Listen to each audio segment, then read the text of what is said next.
Blog Talk Radio.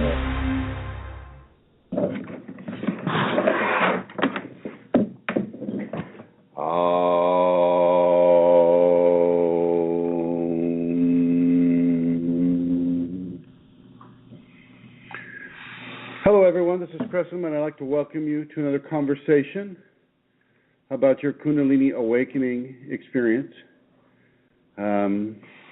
Today we're broadcasting from Manresa Castle on questionable equipment. So you may have to bear with us. I don't know that I can open up the chat room here as much as I am trying to do so. This doesn't seem to really want to do it. So I'll just go ahead and broadcast from here. Manresa Castle, this is the location where we're having the seminar this weekend. And I'm going to bring Elizabeth over. And she's going to make her announcements. And here is Elizabeth. Hello, Chrism. Hello, everyone. Tonight, we're halfway through a week of talks prior to this weekend's seminar in Shaktipat with Chrism. Kundalini Awakening Seminar at the Castle, at Manresa Castle in Port Townsend, Washington, Saturday, May 9th and Sunday, May 10th from 9 to 6 p.m. Tonight, is 8:30.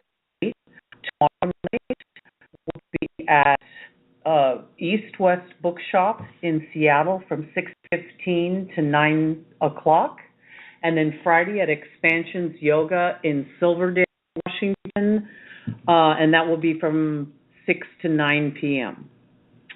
If you would still like to register, you can call me at area code 360-732-7076 or email Dalton Gonzalez, DAULTONGONZALEZ.Elizabeth@gmail.com.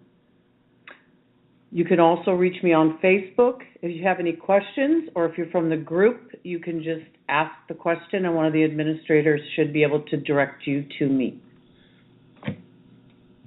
And are there any talks that are occurring before the seminar occurs? I just did listed you just, them. I already, okay, yeah, all right. I already did that. I'm still working on this wonderful equipment. Yes. Trying to get that chat room up, folks, and it's just not looking like it's going to happen. So, I would like to welcome everybody who's listening or trying to listen in the chat room. I don't know what happens when the chat room doesn't open up. I don't know how that works. Let me see. I have another piece of equipment that might allow this to occur. So let's go ahead and give that a shot right here. Yes, Kundalini and equipment. Okay, going for the chat room. Looks like this piece might do it. I'm hopeful. I don't know if any of you who have Kundalini have experienced it, but the Kundalini can really make your technology a wasteland. But that's not really what's occurring here. What's occurring here is, I think it's more along the lines of blog talk radio. It seems they require a very specific type of equipment. Things that you usually find on a PC, but not things that you'll find on your Apple iPad or your iPhone. So there we have it, folks. Today's talk, I would like to talk about this castle, this Manresa Castle, and some of the associated phenomena with it. It's somewhat being advertised as kind of a haunted castle, which means that it's full of entities. And I spent the night here last night, and interestingly enough, I did run into a few of the entities, people from another time period, people kind of, some of them are locked into a pattern of despair, and some are just, they realize that they have passed, but in that realization, they just kind of hang out. They don't know where to go or what to go to or even really what to do in order to get anywhere except where they are. Where they are. And where they are, is here in the castle. Lovely. Here in the castle. There go the headphones. And they're just kind of here for a while. They're here until they can find their way back to where it is, or not so much way back, but way forward to where it is they need to be. And I want to tell you that even though Manresa has that wonderful, it's a fairly ungrounded hotel. You take a footstep somewhere and you can feel the echo of that footstep kind of throughout the castle. I'm fairly certain it's just not me and my footsteps that are doing that. Okay. I'm going to have Elizabeth come over here.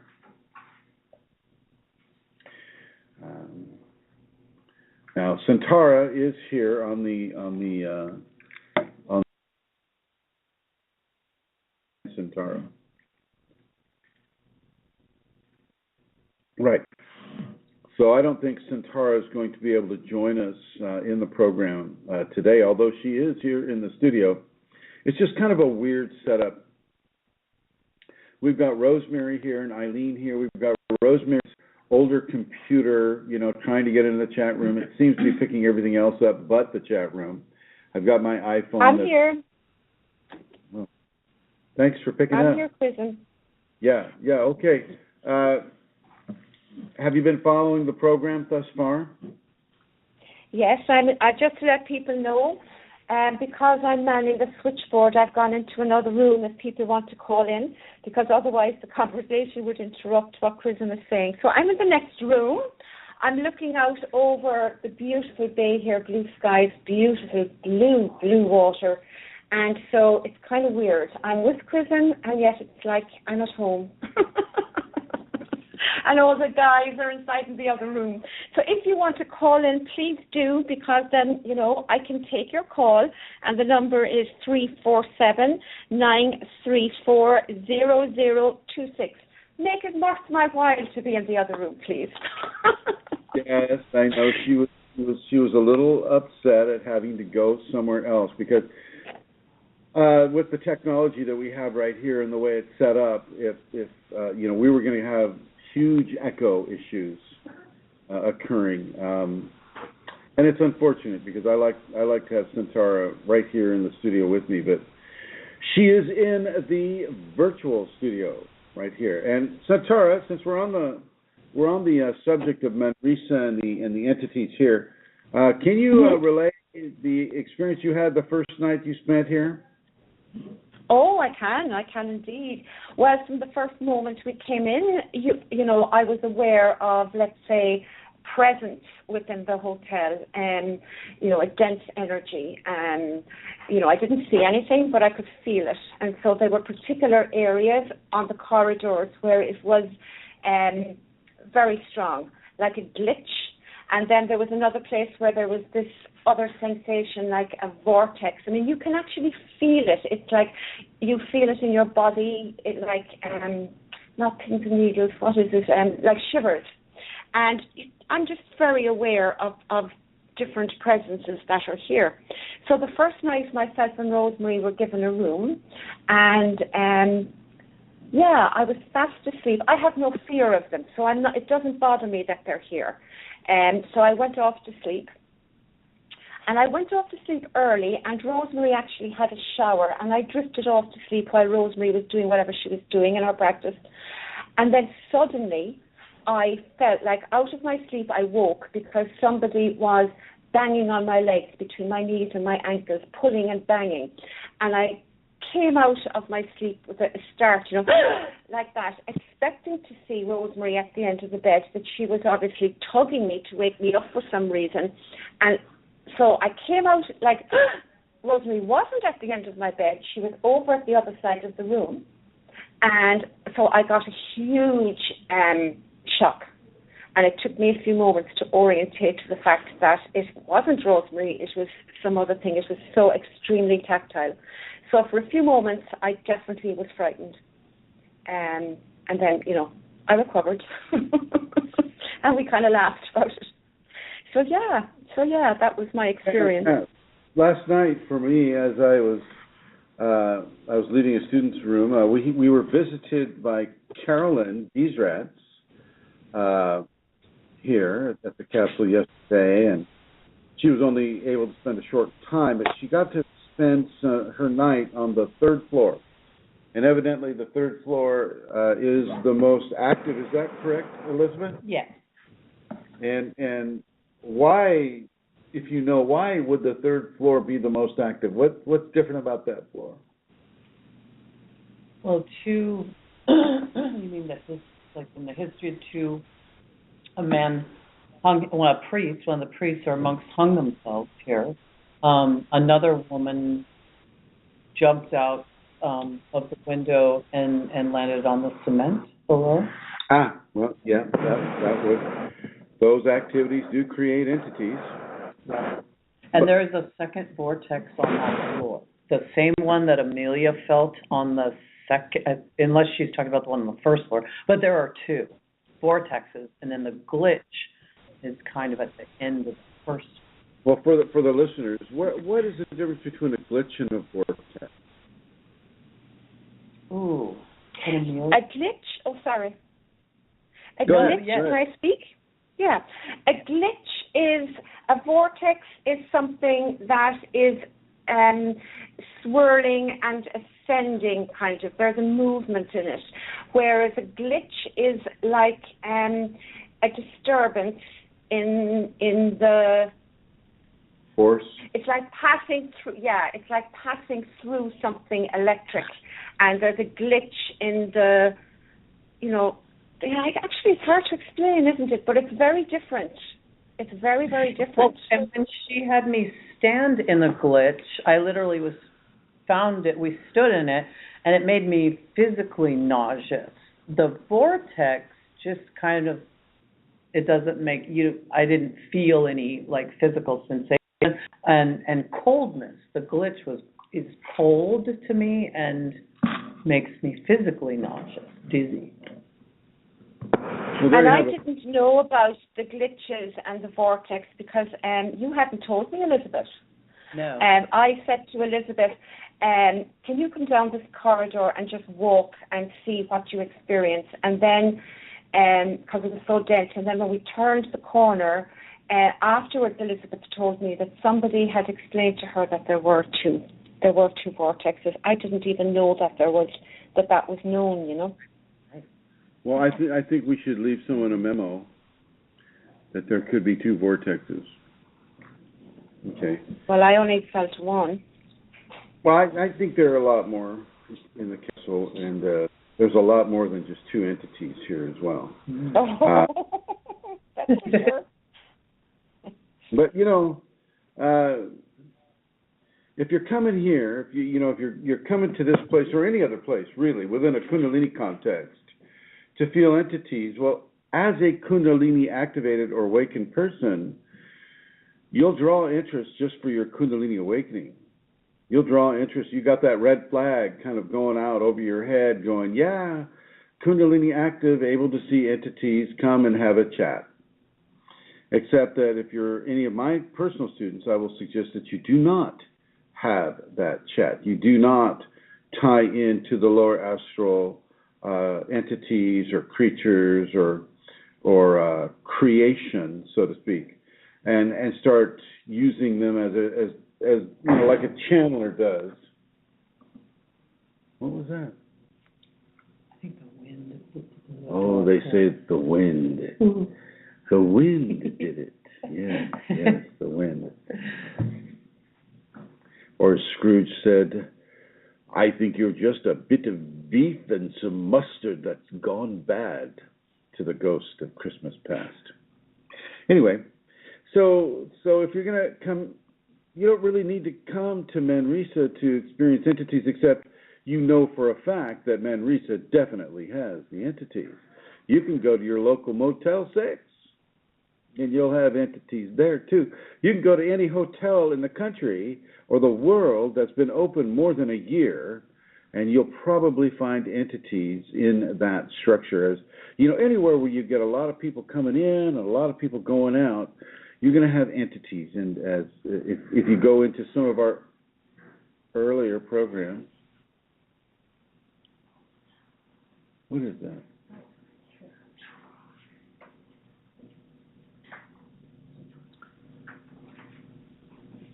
Do we need to? There's a lot of noise just coming in right now. We may just have to deal with that, folks, because, we are in a castle, and Elizabeth just told me there is nothing there. All kinds of noise, but there is nothing there. So you think about it, folks. Now, some of you may be questioning, it's like, well, what's the sense of having a Kundalini awakening program inside of a haunted castle? How does that help anybody? Well, let me tell you about that. As I was just saying, you don't need to come to Manresa to be around entities. Entities are all over the place. You can walk down your mall. If any of you have listened to our earlier programs, Julia, in my, we're walking down a mall. You can see them all over the place. You can go to the Grand Canyon. You can see them hanging over the edges, just waiting to find that right person to possess, or at least to try to possess, because they are not all powerful. They are not any more gifted or powerful than a regular 5-sense person. They're certainly not more gifted or powerful than a Kundalini awakened person. They're basically looking for an opportunity to be a parasite. In both cases, okay, they're looking for an opportunity to capitalize on a person's fear. And in many cases, not all cases, but many cases, the entity thing will last maybe from 6 weeks to 6 months, and then they just kind of fade from view as you continue on your journey. Okay? What do you think, Amelia? Chrism? Are you talking somewhere else? Here, let me put you in the blue. You can have that conversation. No, I'm not. I'm not talking, but if you put me in the blue, I'm actually getting, and it doesn't matter, I'm getting questions as well, so from the group. From who? From the groups. That's what I was doing. Oh, I see you're collecting questions. Go ahead and collect those questions. I'll put you in the blue, and then I'll bring you back out. Okay. Yeah, so, anywhere you go in this world, you're going to have an opportunity to deal with the entities, not just here at Manresa Castle. That's why I was okay with doing, when Elizabeth said, hey, I got this really cool venue, let's go on over to Manresa and let's check it out, and I was all for it. I looked it up on the web. Yep, haunted castle. I've lived in haunted houses before, and I know exactly what that pertains to. And it's a good place for people to become empowered by their Kundalini, to overshadow those translucent shadows, shall we say, that many of the stuck entities, have as an expression during their stay here. A lot of these beings will have a karmic scenario occurring to them that, you commit suicide, or you do whatever you do to the precious container of grace that you've been given to work towards coming to a greater fulfillment of a divine context. If you hurt that container, or you end the life of that container prematurely, well, then you may have to hang out at the place where that occurred. That may be part of the lesson for these folks. And so you certainly don't want to be afraid. I mean, how many of you, I mean, unless you've been abused, by people of, like, say, of a priest or somebody who has jumped to their death through love lost or heartbreak, things of that nature. You've had a heartbreak yourself. Many people will have these experiences, and they don't ruin or kill the container of their soul that is striving towards a divine context. And so, the laws of karma can be strict, and if that person did such a thing, then they may be required to stay here. They may not have a choice in the matter. And you can have medium after medium after medium after medium come in and go, "All right, everyone, hold your hands around the table, and we will now commence to eradicate these evil spirits that are..." Yeah, so on and so forth. You like that? Is that good? You can have, seance after seance, meeting after meeting. You can claim to do this, you can claim to do that, but you're not going to supersede the laws of karma for that individual soul that may need to stay here in a pseudo-purgatory for a certain amount of time until they learn the lessons of the preciousness of God's gift of life to any living being on this world. Okay, you understand, everybody? For those of you who might want to participate in this conversation, we have a guest call-in number, and that number is 347-934-0026. 347-934-0026. Now, we are graced with the presence of Elizabeth Dalton Gonzalez. And I have to tell you, I've been working with Elizabeth for about a year. A year. And this woman comes loaded with prayer. Let me tell you, this woman comes with an ability and a discipline and an understanding that totally supports the Kundalini awakening that she's in. She has gone beyond the activation stage, and she has come into the awakened life, and she is having many and much of the phenomena that is associated with an awakened life as per those of an activated life. Activation is primarily a context of Kundalini empowerment that drives a person to do their practice, to develop their discipline, to learn how to surrender to the Shakti as she begins to mitigate their dietary habits, their physical habits, their exercise habits, their sexual habits, their behavioral modification habits. Always driving that person towards a spinal sweep. Driving it over however long it takes, and whatever that person needs to do, because we all have individual karma. And whatever they need to do in order to get to the awakened state, well, that Kundalini activation will push them towards that spinal sweep. Well, once you have the spinal sweep, once you become at one with the all that is, at union with God, that changes a person physiologically, from the atomic structure on up. That changes the container, and it changes that which is within the container. Not the divine wine or the holy water that is holding the container, but the essence and the personality of the container itself. For me, that would be the person that you're hearing right now. That person gets changed. Your personality is changed. And it's changed in a permanent way. And Elizabeth has had this occur for her.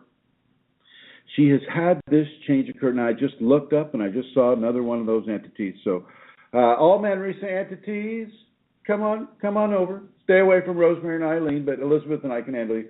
If you want to be on the program, just be quiet. Don't be making that noise. Okay. So as you come out of the spinal sweep and you have that union with the divine, wow, everything is changed. Everything, your understanding of life is changed. Your behaviorals have been long changed due to the activation sequence. And you come out of that, and how has this gone for you? Excuse me. From the first spinal sweep? From the first spinal sweep, because I, first of all, did not know that's what had occurred, for about a year, as far as I know, nothing had really happened. 2006, I suddenly started painting. I'm not an artist, but I just was isolated, didn't want to be around people, was at home, dark, winter, so I started painting.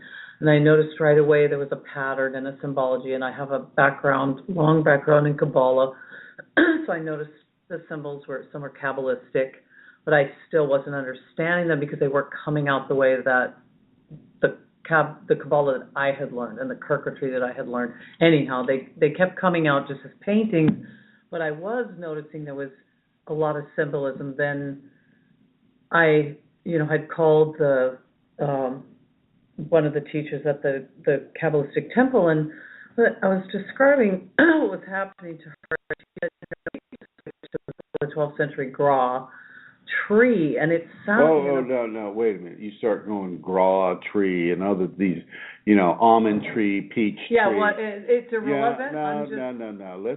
Let's keep this simple for the lay person. Okay. They don't know Gra tree from an apple tree. Absolutely. Sorry, it's hard to... But anyway, I started talking to her, and she said, oh, my gosh, this is the 12th century. So she said, just keep going. I painted, long story short, 78 paintings in 78 days, and then 78 meditations followed that each day, matching each of the cards. So that occurred. Okay. And then moving past that...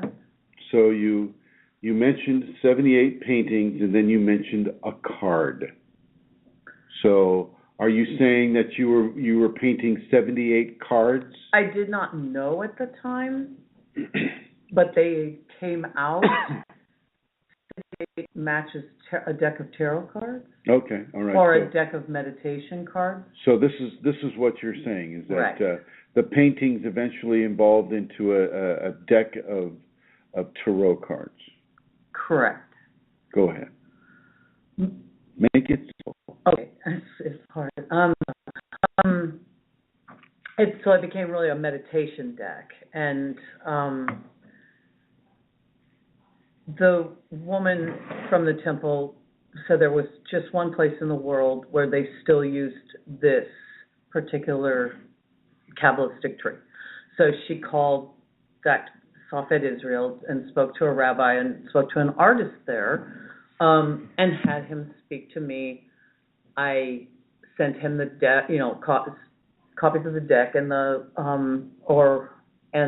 written material, and he, had a rabbi look at it. And they confirmed that it was, in fact, not only the symbolism of that particular thing, but that it also contained things in the Zohar from a certain volume. And what is a Zohar? The Zohar is kind of like the Bible of the Kabbalists. It comes in many volumes. You can't assume that people know. No, anything. I know. I don't know. And so it comes in many volumes. And he just sent me one of the volumes because they're quite expensive. But he sent me one because he wanted me to see when I opened the first page and read the first words that it matched the first card or painting. And 30 more to follow within that volume of the 78. Don't know. I didn't know at the time I was Kundalini awakened. I didn't know I had a spinal sweep. I didn't know what was occurring. I didn't know the significance of it, but I have enough of a background. I went, all right. I just assumed it came from within, and it was a good thing.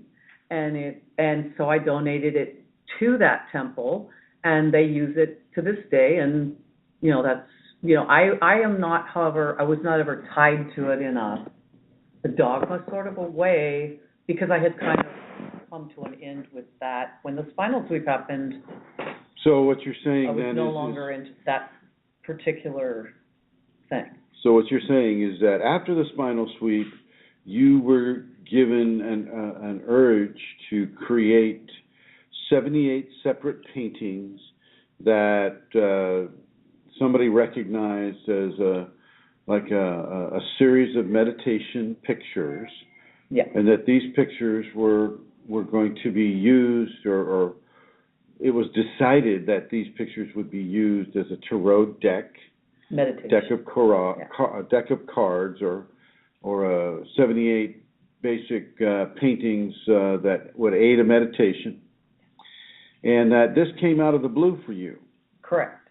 Okay, and you just happened at the time of the spinal sweep to be inside of a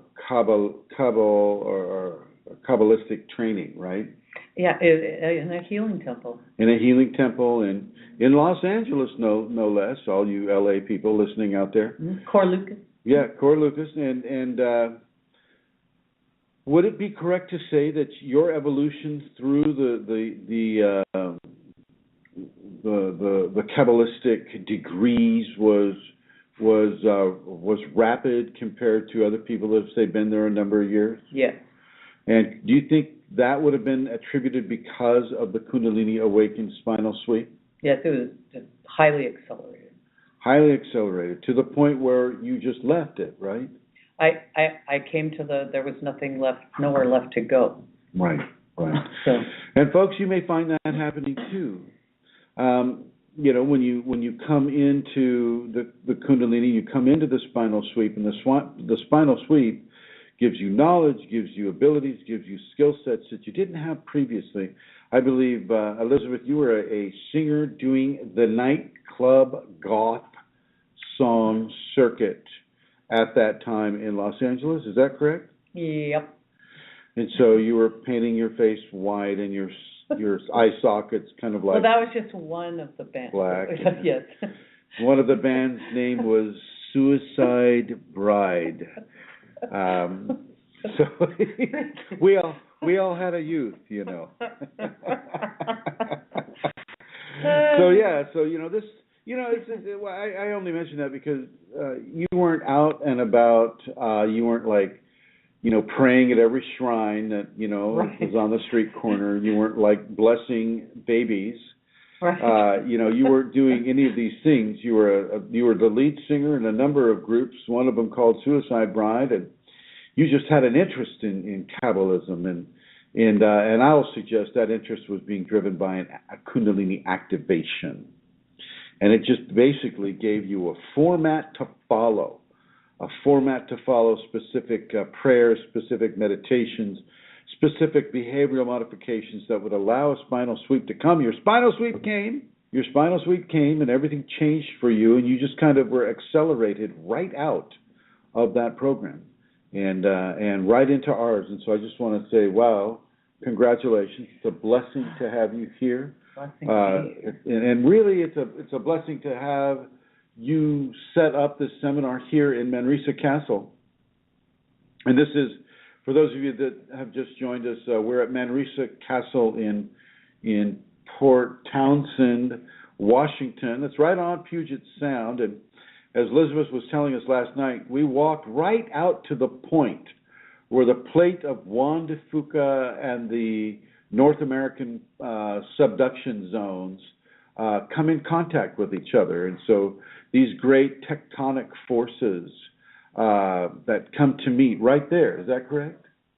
Wow, very, very nice, very, very nice. And so I am suggesting that for those of you who can make it up here, you got a couple of days now, you come up here and you let your Kundalini tectonic plates come in contact with the awakening position within you, and you let that subduction zone begin your activated life and begin to work you towards a spinal sweep. And if you already have Kundalini coming up, then enhance that even more.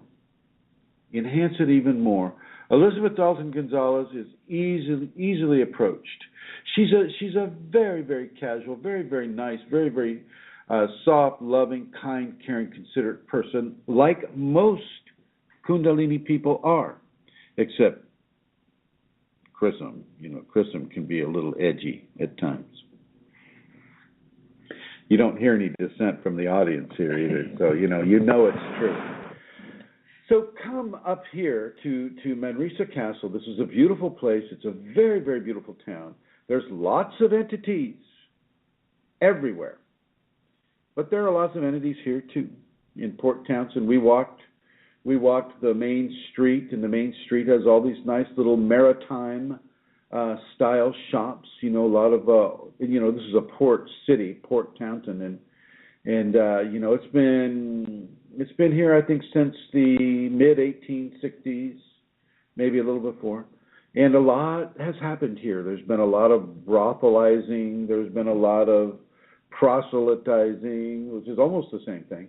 There has been a lot of activity. One can feel the time zones in the streets. One can see it on the old brick and on the old brick advertisements that were the billboards of the time back in the 20s and 30s. The people are generally nice that I've experienced here. Not everyone is, but generally they're nice folk that come up here. This is kind of a tourist town now, and you can see the sea otters playing out in the surf, and they keep telling me there are killer whales here, but until you see a killer whale, you're just kind of thinking, wow, what a nice way to bring the tourists up and then disappoint them. Now, there are actually killer whales up here, or should I say orcas.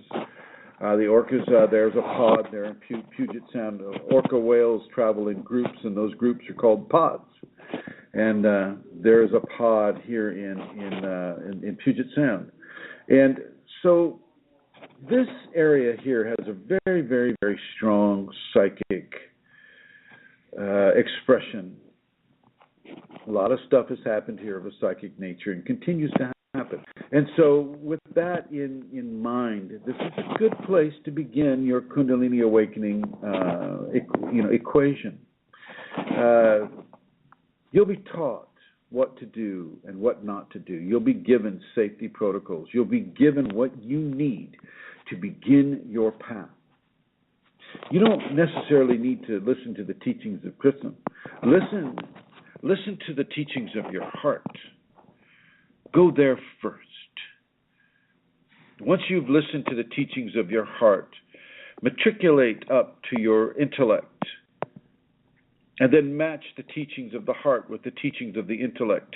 And if they combine to bring you into an awareness of Kundalini activation, then feel free to come up here. Contact Elizabeth Dalton Gonzalez. And what is your phone number again? 360 area code 732-7076.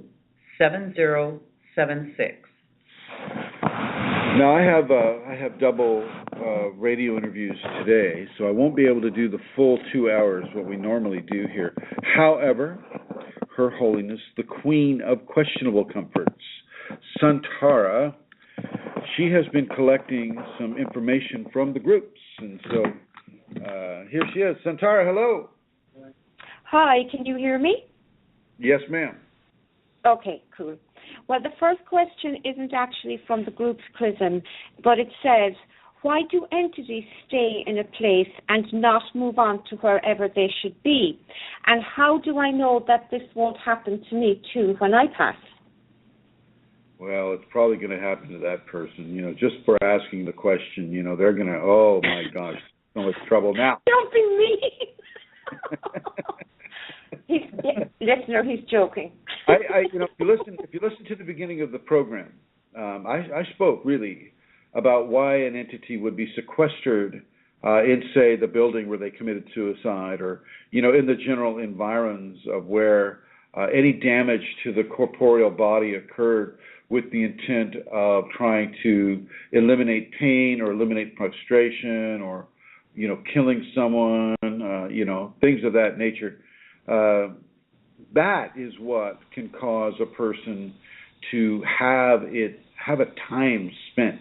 And that time can be an eternity to a flesh person, 1,000 years perhaps, far beyond where even the building just begins to disintegrate into dust, well, that entity may still be there, and that may be the length of time it takes for those souls to meet the karmic burden that they have acquired through self-immolation.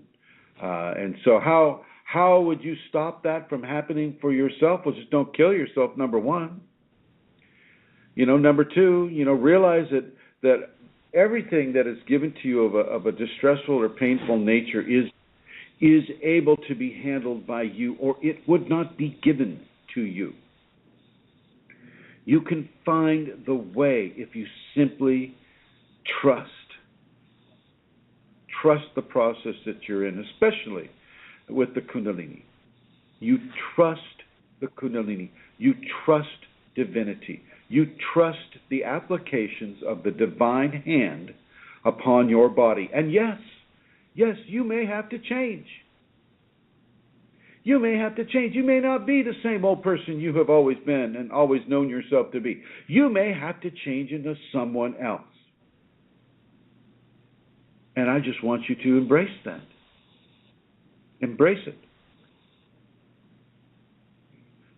Kundalini will not change you into someone, like a raving lunatic. Well, maybe a lunatic, just not a raving one. Okay.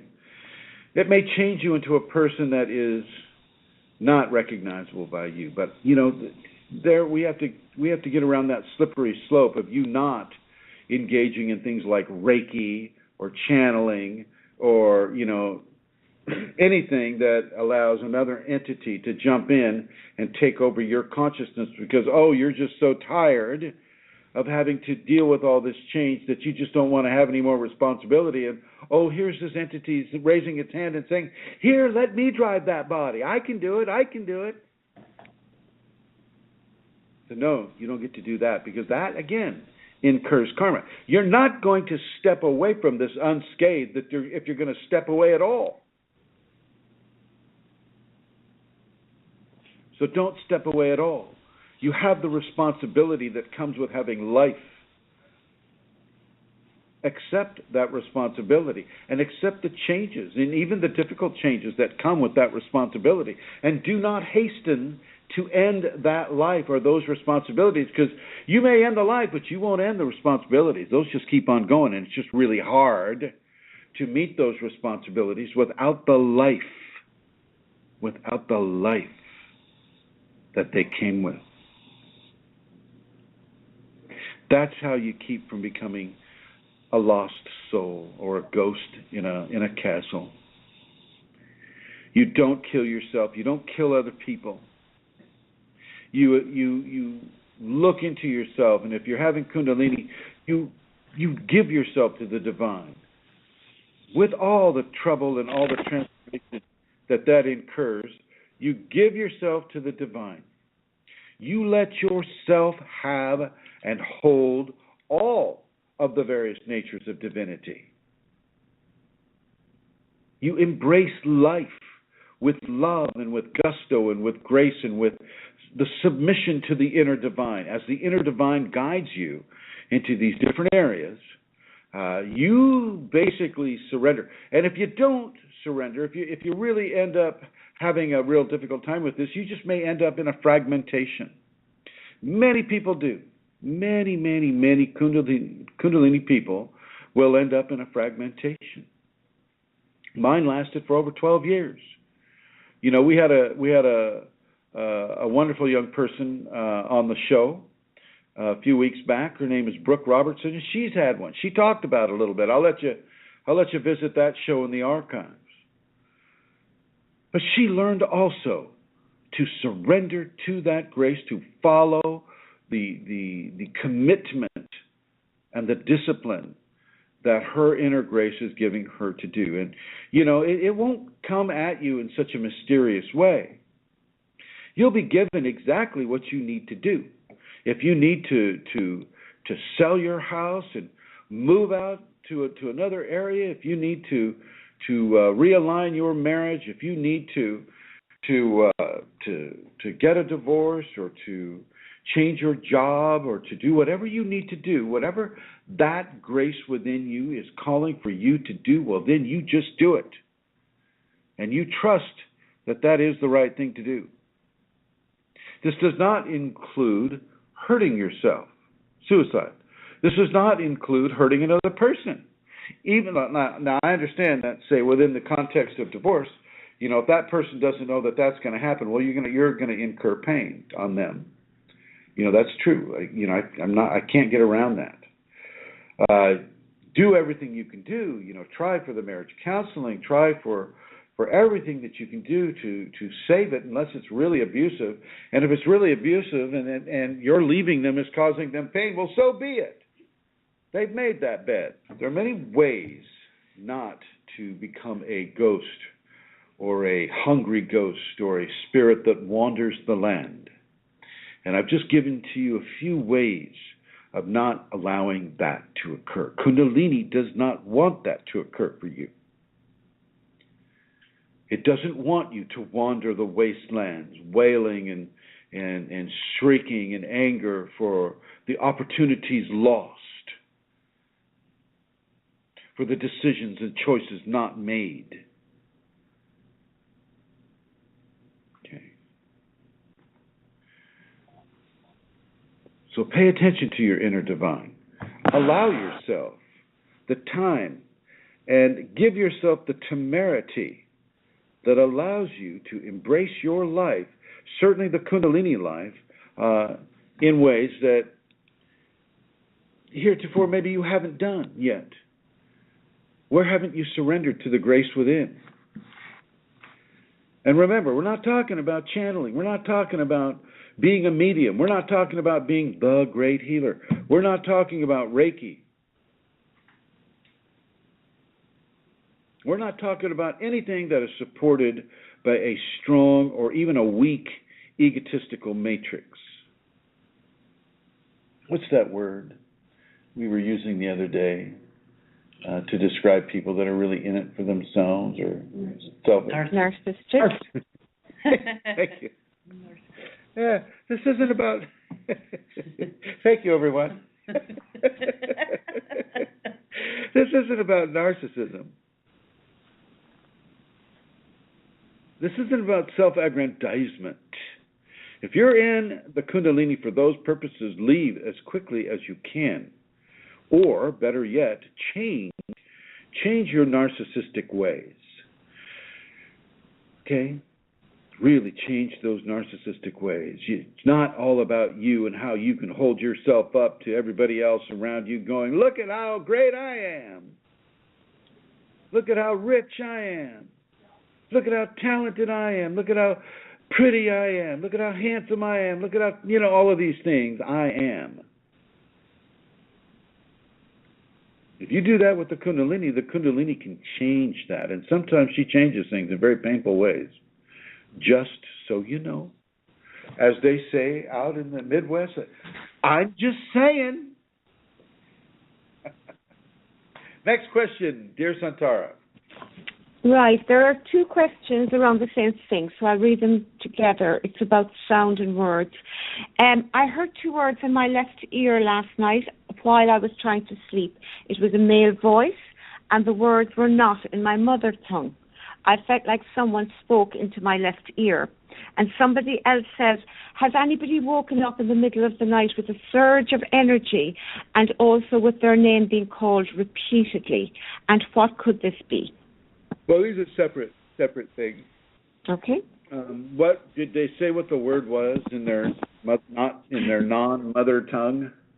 Non-mother tongue. No, they did not. They did not recall. Could not remember. Well, yeah. Sometimes during the activation phase, you will hear a word. There will be an entity that's near you and that has just enough energy to give you those two words.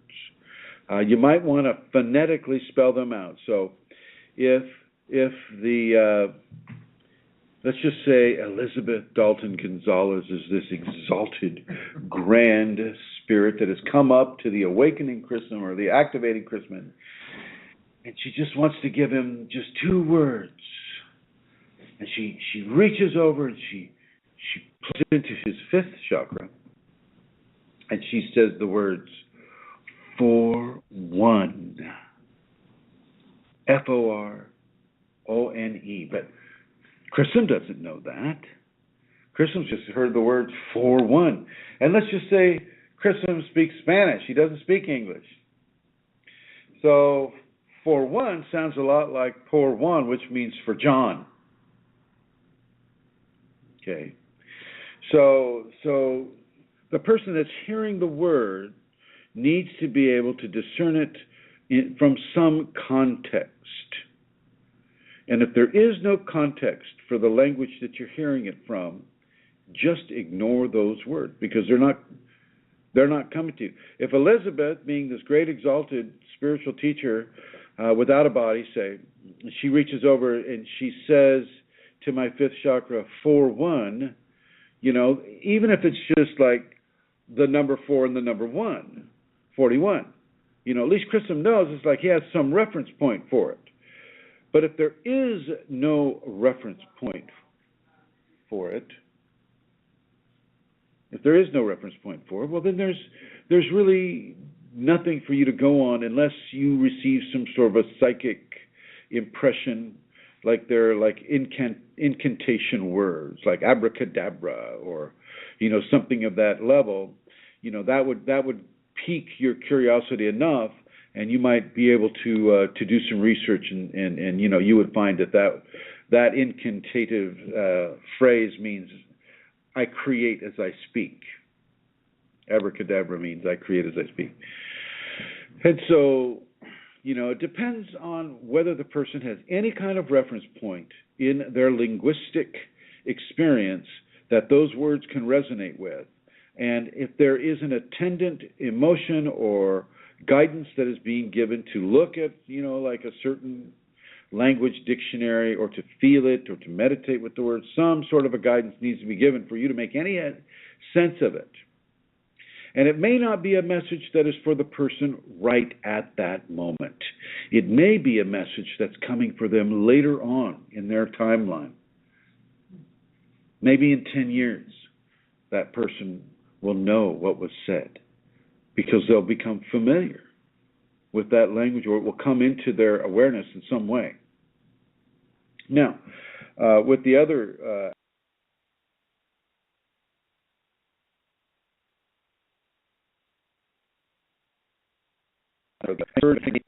you'll be in a room, an empty room, and you'll hear your name called. You don't even need to have a surge of energy, but the surge of energy, that would be, in a way, the Kundalini can begin to call your name. Your inner divinity can begin to go, Chrism, you idiot, get off your rear end and start practicing. Chrism, and I've heard my name called too, before I knew anything about any of this stuff. I heard my name being called, and I kind of wondered about it. Kind of, geez, here it goes again. Because you got to remember, I had this childhood stuff going on too, and I know most of you haven't, but it doesn't take the weirdness out of the equation. It just makes it more perplexing, because you've had it for so long. It seems like you're missing out on the right answer, and you just have to keep getting this phenomena over and over again until you get the right answer. And sometimes for some that may be the case. For me, it just took a long time. If I was like Elizabeth, I'd have had it in 2 seconds. Boom. She's sitting right next to me here. Anyway, so yeah, when you hear that voice call your name, and it comes tied in with a whoosh of energy or a surge of energy, you can make the deduction that the energy is talking to you in some way, and that it's something that you would want to pay attention to with regard to energetic infusion. Next question, my dear. Okay, why does it have to be so difficult to find our way home? What is the whole point of having an ego? I do believe this is some sort of mental hell we incarnate into, and I think we find oneness once we allow ourselves to become transparent to the heart. Can you say oneness in a high, sweet pitch? voice? I caught none of that, Chrism. You have to repeat it.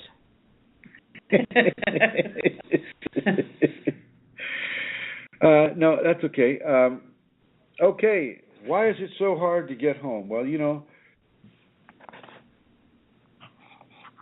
it's only hard because people are unwilling to change. Change is the hard thing to do. And as they resist that change and they want to do things the way their ego wants to do things, and the divine is saying, well, your ego's had its way long enough, it's time to let divinity take control. Well, the ego's going to scream and shout and holler and stomp its feet and have a little temper tantrum right there on the spot. It may do that for years and years and years until that person learns to get out of the way of the divine imperative within them.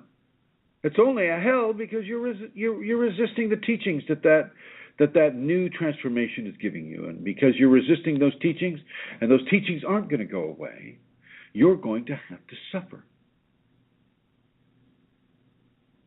You're going to have to suffer. There's that saying, if you resist, it persists. So stop resisting the positive changes that the Kundalini wants to bring into your life. This is not the way home. You have never left home. Home is behind your eyes. The person is intimating that, I just have to leave this earth and just leave all my worldly cares and concerns and I can go home into the oneness.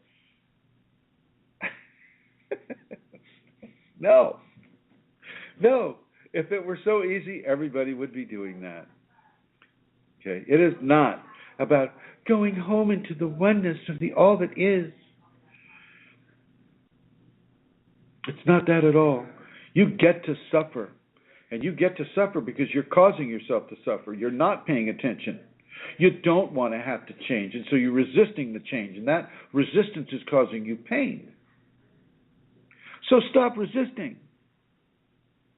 Practice the safeties. If this is a Kundalini issue, and we don't know that it is for that person, if this is a Kundalini issue, start practicing the safeties. It is not hard to find your way home. It's hard to find your way outside of the ego. It's hard to retrain that ego and take it out of the control seat. That's the hard part. So I'm going to tell that person, so it's like, stop whining and start working.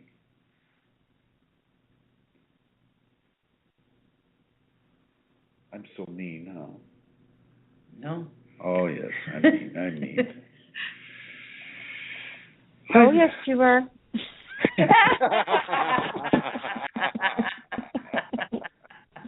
I'm thinking, that poor person. You have to say that in a high, squeaky voice. It actually, that comment, Chrism, because you haven't been online, came, if my memory is serving me right, it was actually in connection with that, what you posted about oneness, which stemmed from an original question, which was about, why do we feel we know certain people? We instantly feel we meet somebody, we know them, and the question arose, well, what was that about?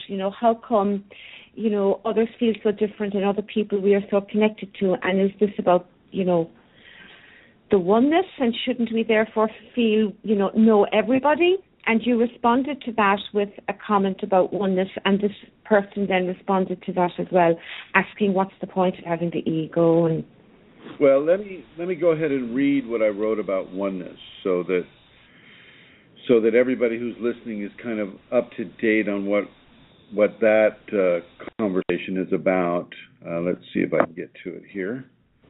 I have really slow. Oh, yes, we heard that. Can you put your mic on blue? Can you do, all right, because you see when I can. I just have to go back and forth. 1 second. Do it. God, they're like yelling at the top of their lungs here. Every time I go out of my switchboard, it's just so bad. It goes completely black. sorry now about this. It's blank. Oh, here, I'll do Can it you for do you. it there? Yep. Thank you. Yep, I'll do it. It's amazing. All right, Blog Talk and Blue. Here we go. Okay, everybody, this is this oneness thing that was written earlier today. We are unique, each of us. No same karma, no same fingerprints, no same iridology, which deals with the iris. We are totally unique, just like every snowflake that falls. We are an individuation incarnate. Our soul is also individual and unique. We are not at all one in every way. And this is what is erroneously implied when it is stated, we are one. Okay? Our oneness is an earned quality. And until it is earned, we shall struggle inside of the chaotic refinements that are also unique to each one of us. Within Kundalini, the source is experienced, and then a form of oneness can occur. Yet until then, we are separate with the potential of oneness that can or may occur. Yet not for everyone, and not at the same time for everyone. Even this aspect is individual. Life is plural, with the reward of singularity for those able to reach it. Even small droplets need not come from a unified source. Water itself is composed of a plurality of substances. Droplets occupy individual space. So does an ocean. God consciousness can occupy itself in endless tributaries of plurality, creating diversity as it goes. If creation is one with anything, it is with the uniqueness of the all that is. And this is what shines so brightly. And, not everybody's going to agree with me on that. And I see.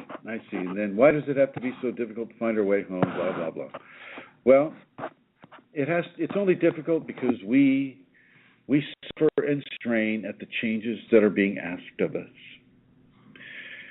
Thank you, Tara. What's the next one?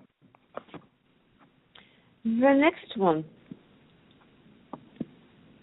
I am married and a father of 2 daughters, doing a clerical job.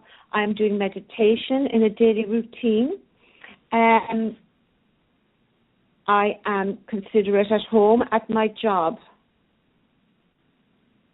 Sorry, let me begin that again. Okay, all right. Okay, I am married and a father of 2 daughters doing a clerical job.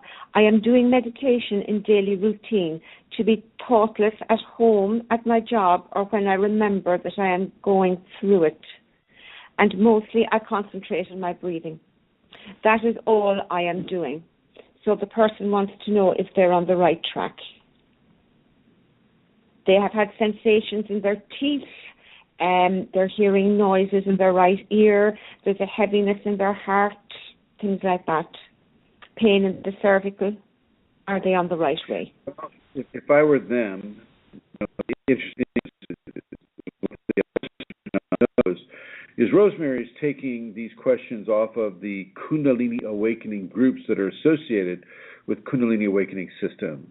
And this particular one, I believe, came upon Kundalini Awakening ! That's correct. From a gentleman in India. Oh, right. And so I would suggest that person begin to practice the safeties. They're bringing it up in a community that has a Kundalini context. And what they're not saying is that they're doing this and they're doing that, but they're probably hoping for Kundalini awakening, as many of the Hindu-oriented people are doing. And so this person would do best, in my opinion, to begin a strong, thorough, deep, and consistent practice of the safety protocols for Kundalini awakening. Okay, Chrism, thank you. The next question is, what's the best type of yoga for a Kundalini active person? Hatha, Kundalini, or some other?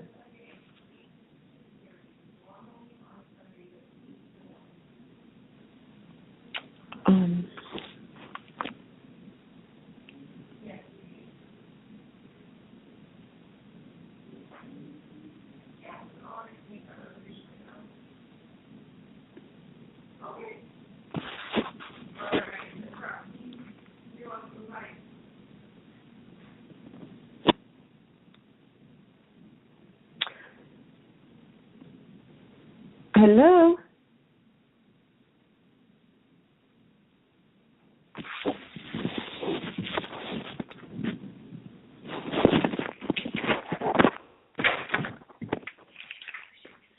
There's a problem. Is he on?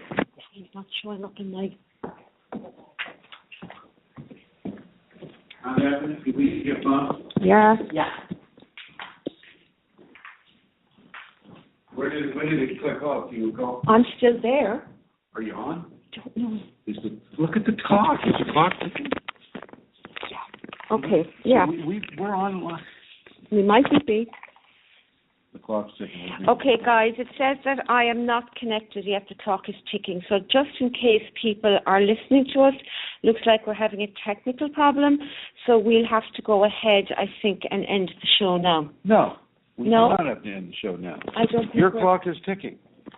Therefore, you're recording. Hello. Look, it's red. Clock is ticking. See that? That says 53, 2, 1. But it says I'm not connected.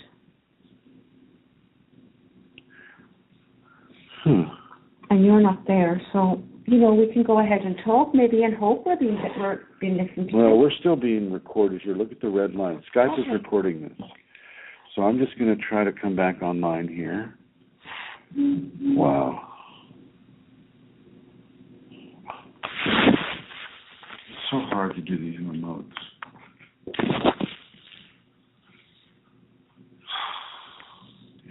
Well, while Chrism is doing that, then I'll just talk. I would like to say maybe if I could go ahead and go to let you know where you can go if you would like to make a donation.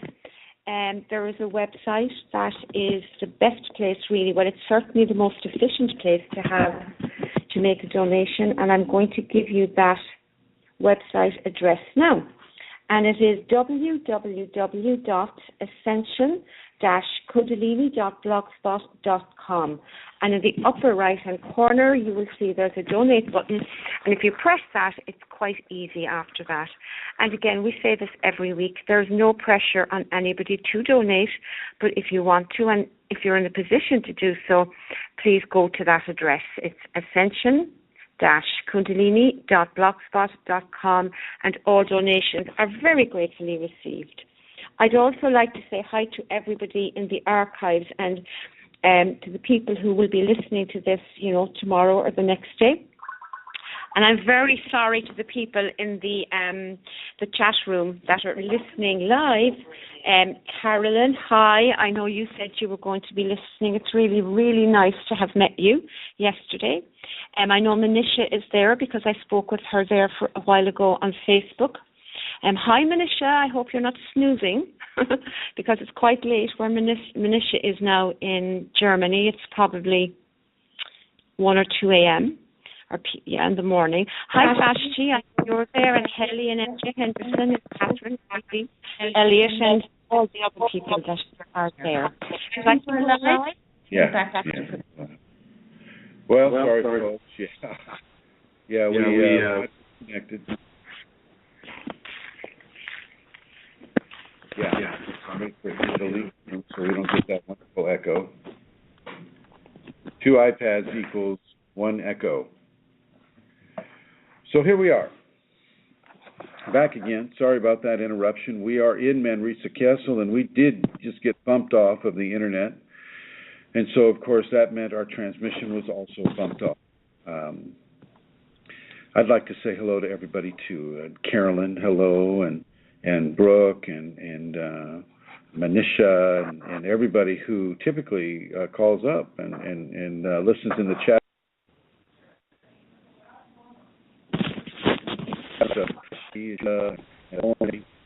Hello. I see you because of the chat room problems here, but do wish you well if you are listening, and even if you're not. Go ahead, Centaur, if you would ask the next question. Did you answer the one about yoga? No. Can you ask that one again? Sure. What's the best type of yoga for a Kundalini active person? Hatha yoga, Kundalini yoga, or some other one? I would suggest the safeties being done as a yoga, because it includes vertical yoga, which for the 5 Tibetans would be a vertical yoga, and it also includes bhakti yoga, which is the yoga of love and service.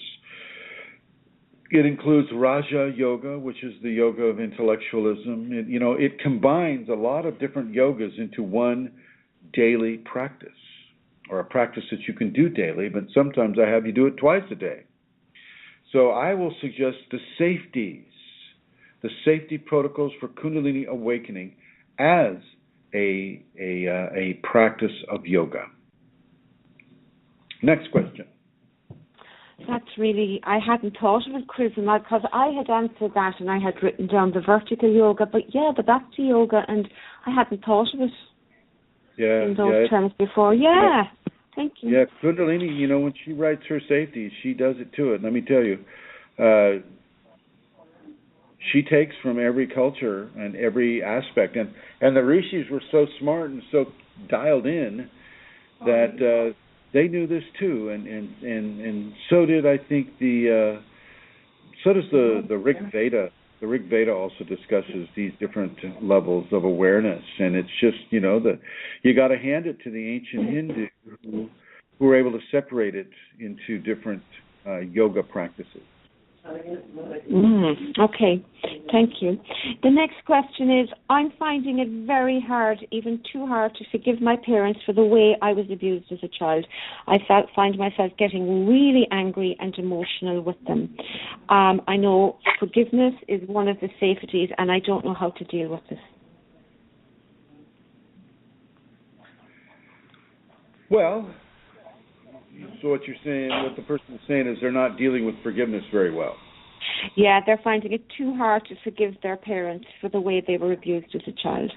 Yeah, well, that can be the case. Too hard being the word, yeah. You just got to take it small steps.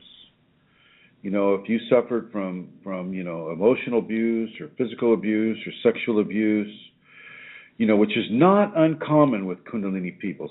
Because of children are where past life karmas really come to get worked out, because the kids have no power really, and so they don't know who they are, how they are, what they are. They don't know how the human game is played so well.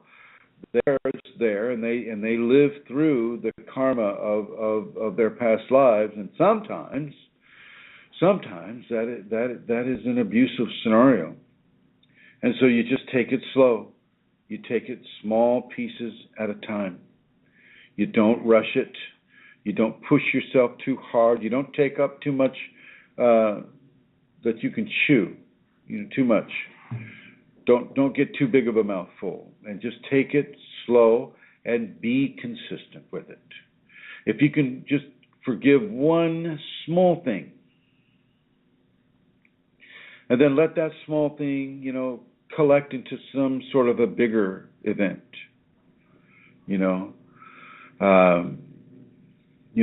We're not dealing with really, really happy levels when we're dealing with forgiving parents or protectors for being abusive to us, taking advantage of us, taking advantage of our position as a child, and committing crimes upon us because we're in a defenseless position. That won't go well for them either. But for you, just begin to release from it. And if you can volunteer somewhere to help an abused person, to help someone, who is going through that right now, then you'll do so much more for yourself just by volunteering. Just by helping another person from the goodness of your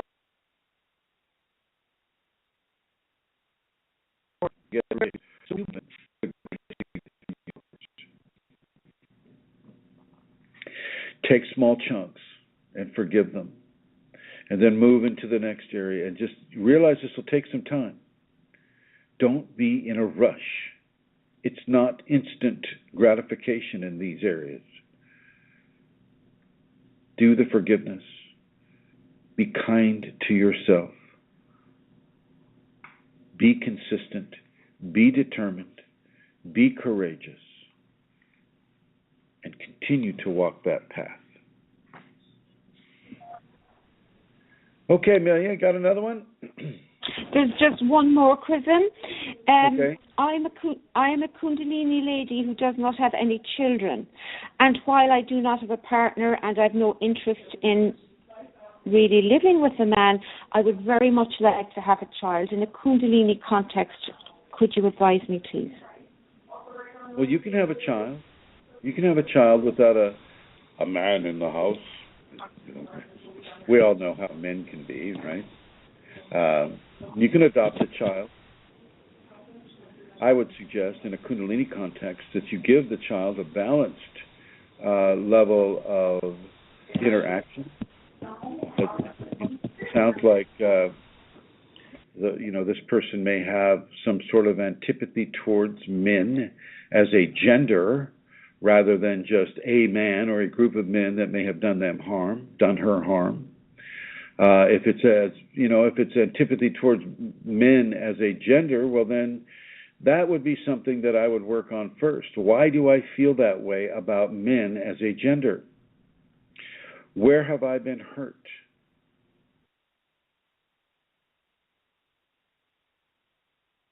I've hurt and